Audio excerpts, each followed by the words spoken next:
Collection in London with Keith Dowen, the arms and armour curator. It's just fantastic. I love coming to this place. It's like my church, really. It's in the heart of London, a fantastic, small, but absolutely world-class arms and armour collection, both Asian and Western European. Now, I came here because we have an original, very carefully, and a reproduction made by myself, and we're just going to put them down side by side, have a look at them, have a talk about them. The reason I made this is for part of the handling collection here at the Wallace. Why is that important? Why is it useful?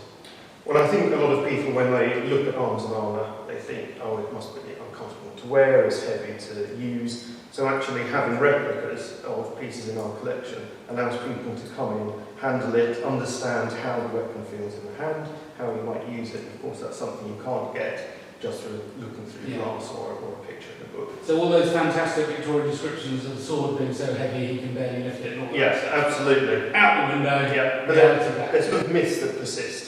A lot of people are really surprised when they pick up a sword. Yeah. And I think, wow, this is light. So, well, let's start with the original piece, which I have never had. So I had a very tight deadline on it. So it was only 2 or 3 weeks from memory. So I had some photographs. I didn't even have a chance to come down and examine the piece. Oh, and it's also different to what I expect. This is what is always brilliant about coming in.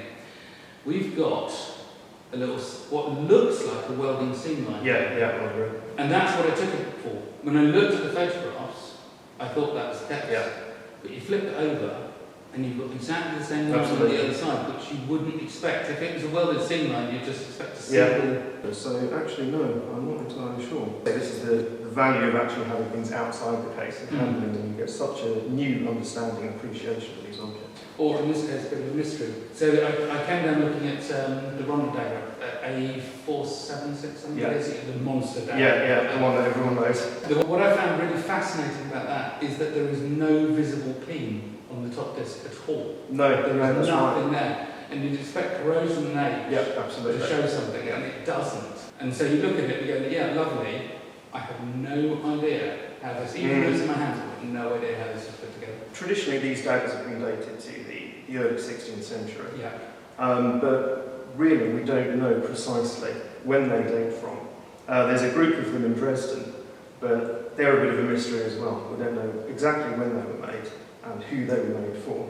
But based on iconographic evidence and the sort of slender proportions, the fact that the lower rondel is smaller suggests an early 16th century date. It looks really like they could have just snuck in a little bit earlier, sort of 1485, Oh, 1490. yeah, absolutely possible, yeah. But not 1450. No, definitely not. And this turn over here is something that really you only see in the 16th century. Ah, do you? Yeah, this sort of little detail, and it enables it to be worn against the body. So yes, that allows it to be a bit slimmer, but I think also you've got a little bit of blade catching and blade stopping. That's very true. Function. So that having that return there, allows the blade to come in and not get bounced away. But this is also interesting because one of the things that people are obsessed by are tangs on swords and tangs on daggers. But this is a real fighting knife. Oh, absolutely. And you've got a handle here which is, I think it's about 9mm at the bottom, and then you have a thickness. Yep. So the tang coming off this blade has got to be pretty sharp and pretty square. Yeah, definitely. And no more than 6mm in diameter, which people would look at from a modern context and say, well, that's ridiculous. No, I think there's an idea that fighting dagger or rondel, it has to be big and chunky. No, it doesn't. Essentially, it's a glorified spike. That's the business end. And as you say, in the hand, this is a very comfortable weapon, it's a comfortable grip. And again, we know from iconography that soldiers were carrying this style of dagger. Yeah, I mean, I find that surprising because I think, from memory actually, on the reproduction I did, it's slightly bigger than I did on the museum one. But it looks, it's let's say 10mm at the bottom here and 13 or 14 at the top. It looks like that would just be grossly uncomfortable. And in fact, when you grip it, your fingers do come all the way around and touch your palm. Yeah. You're not, in a way, gripping it tightly. No. But I think, because of the size of this hilt, this is for armoured fighting. You see on altarpieces, German altarpieces of the early 16th century, saints in full armour, and they're wearing daggers just like that. And of course, the cross-section of the dagger, this is for finding weaknesses in the armour, into the armpit, getting through mail. So yeah, absolutely a functional weapon. And one of the German names for this style of dagger is Panzerstecher, armour piercer. So have you seen that film that I did with Matt Easton, where we took the Wallace rondel dagger and was stabbing it at various No, I haven't actually. The first film, I made the rondel dagger out of traditional material, so sheer steel, wrought iron, construction as far as it could be like the original piece, except for the mystery P on the top. Second film I came into Wallace with Dr. Toby Catwell, who was here at the time, and we compared the two side by side and had a chat about them, like we're doing today. Third film, I got Matt Easton, who's a martial arts expert, weapons expert, and we attacked mail with it, we attacked fabric armour and plate, 1.2mm plate. Right. Extraordinary results. Really? Extraordinary. But putting it onto either fabric armour or mail, it's just like no resistance. Yes. I mean, so we put it on an archery foam target, so there's a little give, a little movement, and you just push down and it's straight through. It is amazing. So these would have no problem at all. And again, in 16th century depictions and 15th century, you see guys just leaning down on it, putting their whole body weight through the dagger. Yeah. You're going to be able to get through a hell of a lot of armour like that. Yeah. So again, we were doing 1.2, which is not breastplate or helmet fitness, but it was just curiosity fitness. Yes. I think when people look at daggers and maybe compare it to a poleaxe or something like that, they think, oh, the big weapon, that's big, scary, it must be really dangerous. Actually, a dagger is an incredibly dangerous, lethal weapon. And I think when you look at a lot of close quarter combat, whether it's a cat's balber or a cutlass on a ship or a 19th century prison officer's sword, they're small. Yeah, or absolutely. Daggers, of course, Yes, classics, exactly. they're small. But I've always wondered that with daggers. It's quite funny because things go up and down in size by fashion. Yeah, absolutely. They do. I mean, one of the things that I find quite curious are I sort of look at them as being like court rondels from the late 15th century. And you'll often see them, and oddly, you'll see them hanging upside down. Yeah, you do. I'd love to know the mystery. But they're small. You know, they must have like 6-inch blades on them or something like that. As like all daggers, all weapons, they're as much fashion jewellery, essentially, as practical fighting things. I think a lot of that is forgotten. Is the jewellery aspect of things. I mean, I do a replica of one of the Wallace Collection, which has got a studded handle with big studs. And I mean, it is nothing but uncomfortable. Yeah.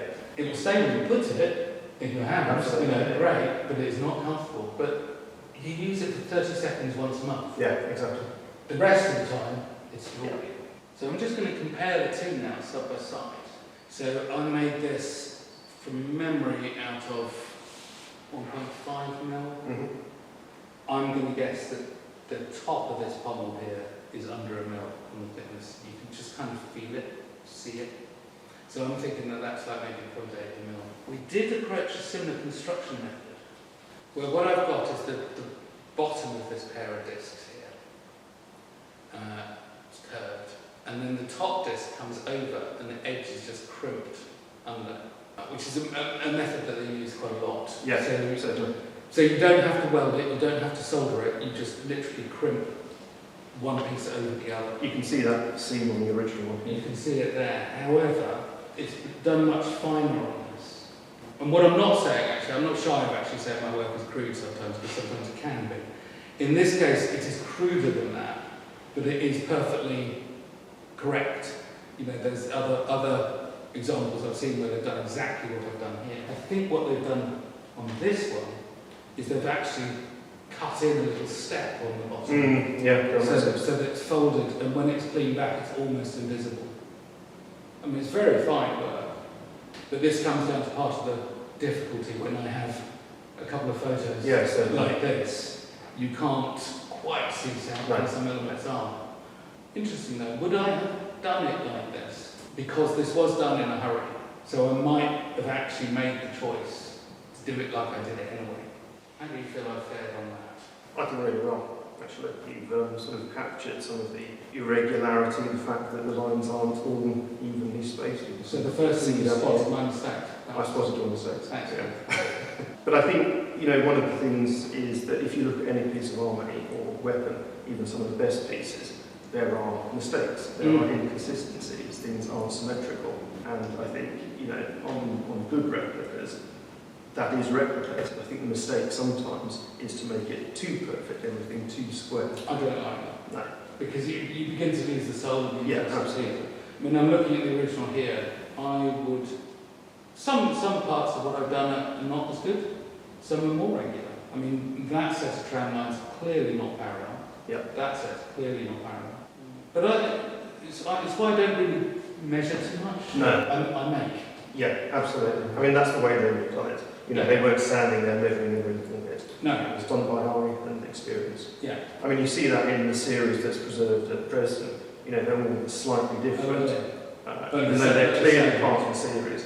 On the whole, I've done a pretty good job. Yeah, I think everything is in proportion to the original.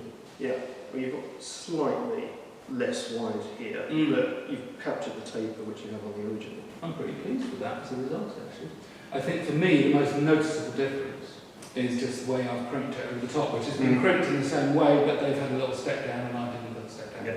So tell me about this turnover then, because I thought, well, that's quite easy, you just hit it with a hammer and it will. Yeah, I mean, it is exactly that. It should be, but you want your turn to be really quite crisp, not quite square. No, yeah. But of course, when you bend anything with the thickness, you end up getting a radius, Sure. and it's just to try and keep that radius as tight and as crisp as possible. If you just put it in a vice and bend it over, you actually end up with quite a big radius. Yeah, right. One thing I have noticed on this one, it's outside the case, is you've got some sort of brassy material in here. Oh. Now, it's certainly not gilding, because it's not on any of the other surviving pieces.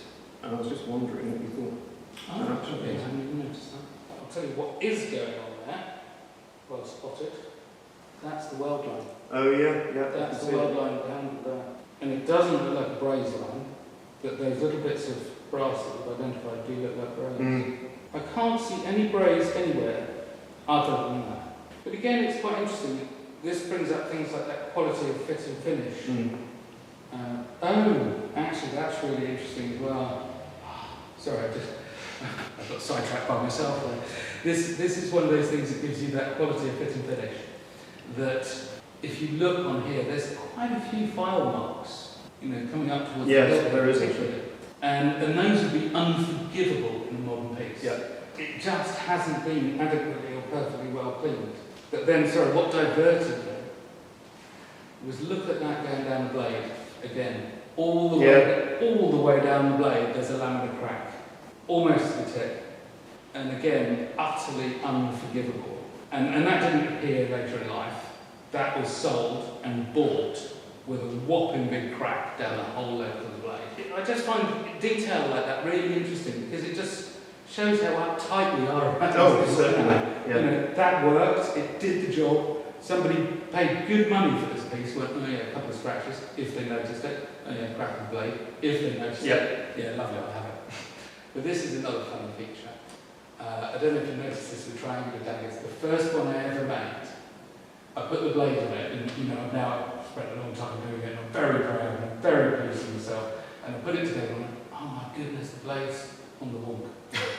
And it's whatever direction you look at that knife from, it looks like the blade is off to one side. It does, actually. Yeah. It's really from the side. It's just you think it's completely wrong, but then you just do that.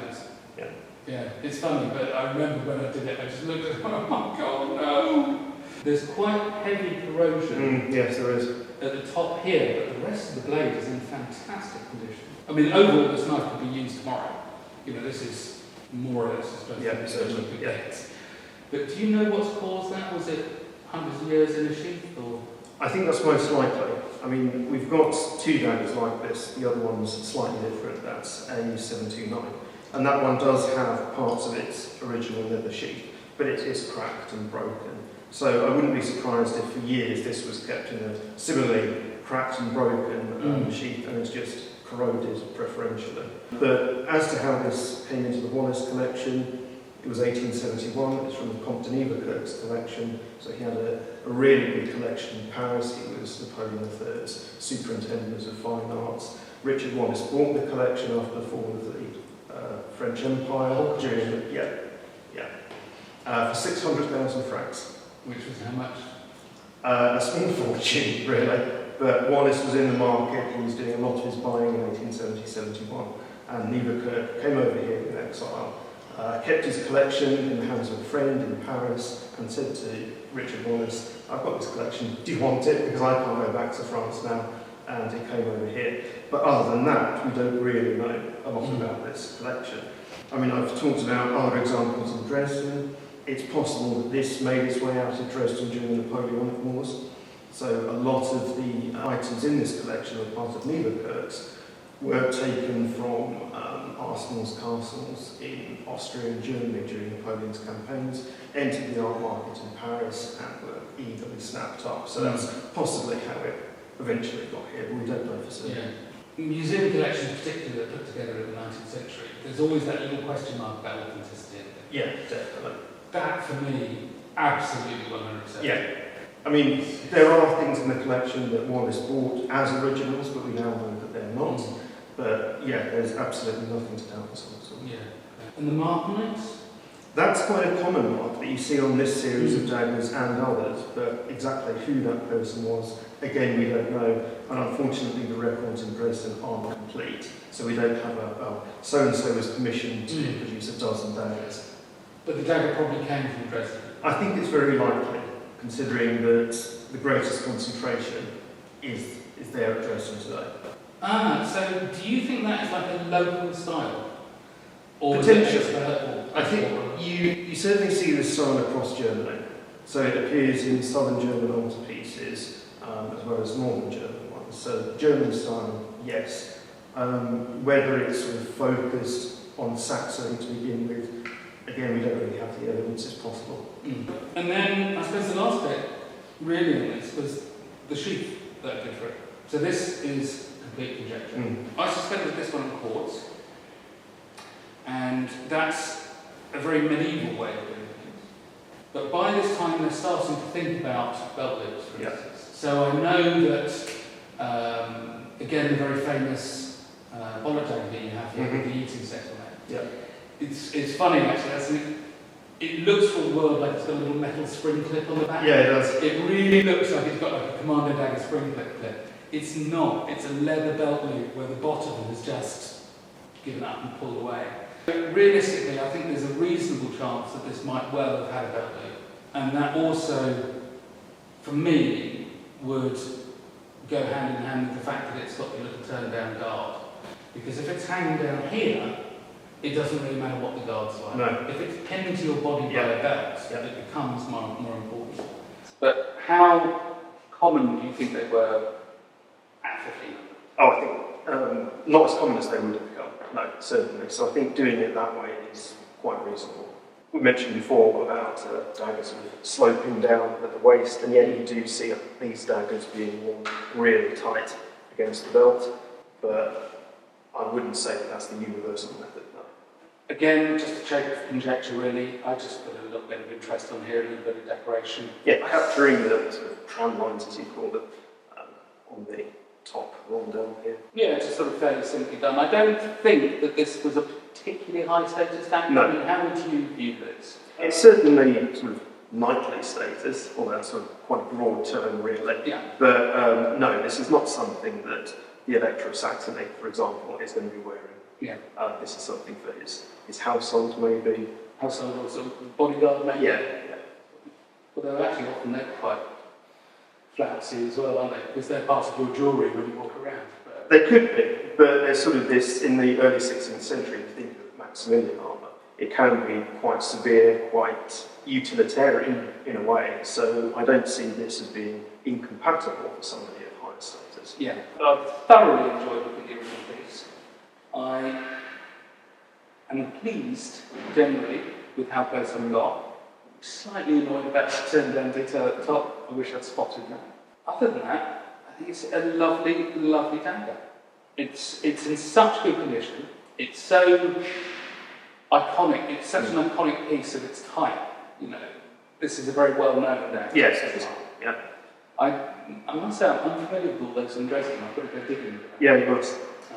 But actually, museum tour of Germany is something I've never done before. Really? Yeah. That's crazy. I tell you what slightly disappoints me, just before we finish up there, what slightly disappoints me is the top of this is dead flat, as indeed was mine, and it just feels wrong. I think structurally I just want to see a little bit of curve on it, just, maybe that's part of it. It's one of those things, this is all about catching your eye, and when you expect to see something and you don't, it catches your eye. And I expect that to be slightly domed, but I'm now more inquisitive because it's not slightly domed. And an absolute pleasure to being able to have made that for Hand Collection. So come down to the Wallace, check this place out. If you're in London, it's right in central London. It's got paintings, it's got arms and armour, and it is just fantastic, and you can get you a cup of coffee. So thank you very much, Keith. You're very welcome. Really, thank you. And thank you, Richard Wallace, for putting this collection together. Absolutely, 140 years ago or something like that. Brilliant. Thank you, and we'll see you again. Cheers, guys.